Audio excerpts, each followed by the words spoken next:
पति ब्रह्मचारी।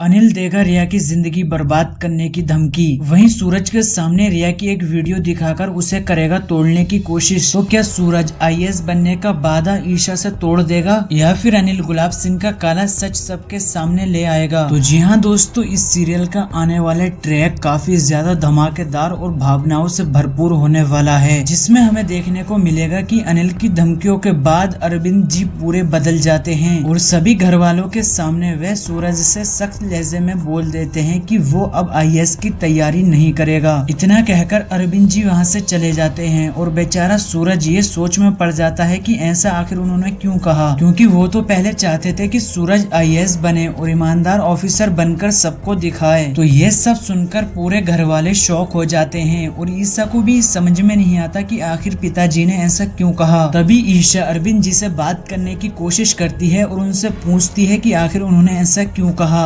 लेकिन अरविंद जी गुस्से में ईशा को भी खरी खोटी सुना देते हैं और साफ साफ कह देते हैं कि मैंने तुम्हारी अब तक हर बात मानी है और अगर तुम्हें मेरे इस फैसले से कोई दिक्कत है तो तुम अपने पति को लेकर इस घर से जा सकती हो, क्योंकि इस घर में वही होगा जो मैं चाहता हूँ। दोस्तों, अरविंद जी के बदले इस रवैये से हर कोई हैरान हो जाता है और किसी को भी ये समझ नहीं आता कि आखिर उनके साथ ऐसा हुआ क्या है। तो ईशा उस वक्त कुछ नहीं कहती क्योंकि वो देखती है कि अरविंद जी इस वक्त बहुत ज्यादा गुस्से में हैं। लेकिन सूरज और ईशा दोनों को ही शक हो जाता है कि आखिर पिताजी को किसी ने डराया या फिर धमकाया है। एंड इसी सच्चाई का पता लगाने के लिए सूरज मोहल्ले के बाहर जाता है, जहां पर उसे कुछ लोग बताते हैं कि उन्होंने अरविंद जी को अनिल के साथ बाजार में देखा था। ये बात सुनकर सूरज का खून खोल उठता है और वो सीधा अनिल के पास पहुंचता है और उससे सच्चाई जानने की कोशिश करता है। तभी अनिल गुस्से में सूरज को रिया की वो वीडियो दिखा देता है, जिसे देखकर सूरज के पैरों तले जमीन खिसक जाती है और अनिल उसे साफ साफ धमकी दे देता है कि अगर तुम आईएएस की तैयारी करोगे तो मैं ये वीडियो सबके सामने ले आऊंगा और रिया की जिंदगी पूरी तरह से बर्बाद कर दूंगा। ये सब सुनकर सूरज कुछ भी कहने के काबिल नहीं रहता और हारा कूटा घर वापस आ जाता है और घर आकर वो सारी बात ईशा को बता देता है। ये सुनकर ईशा को यकीन नहीं होता कि अनिल ऐसा भी कर सकता है। तो दोस्तों, आने वाले एपिसोड में हम देखेंगे कि सूरज अरविंद जी से छुप छुप कर आईएएस की पढ़ाई कैसे करता है और ईशा भी उसका पूरा साथ देगी। अब देखना ये होगा कि क्या अनिल सच में रिया की जिंदगी खतरे में डाल देगा या फिर वही गुलाब सिंह के सारे षड्यंत्र का पर्दाफाश कर देगा। तो दोस्तों, ऐसी ही बने रहिए चार यार बॉस के साथ इंटरेस्टिंग अपडेट और ट्विस्ट वाले एपिसोड को देखने के लिए। एंड दोस्तों, आगे क्या होगा ये जानने के लिए चैनल को सब्सक्राइब करना बिल्कुल मत भूलना। तो चलिए फिर मिलते हैं नेक्स्ट वीडियो में।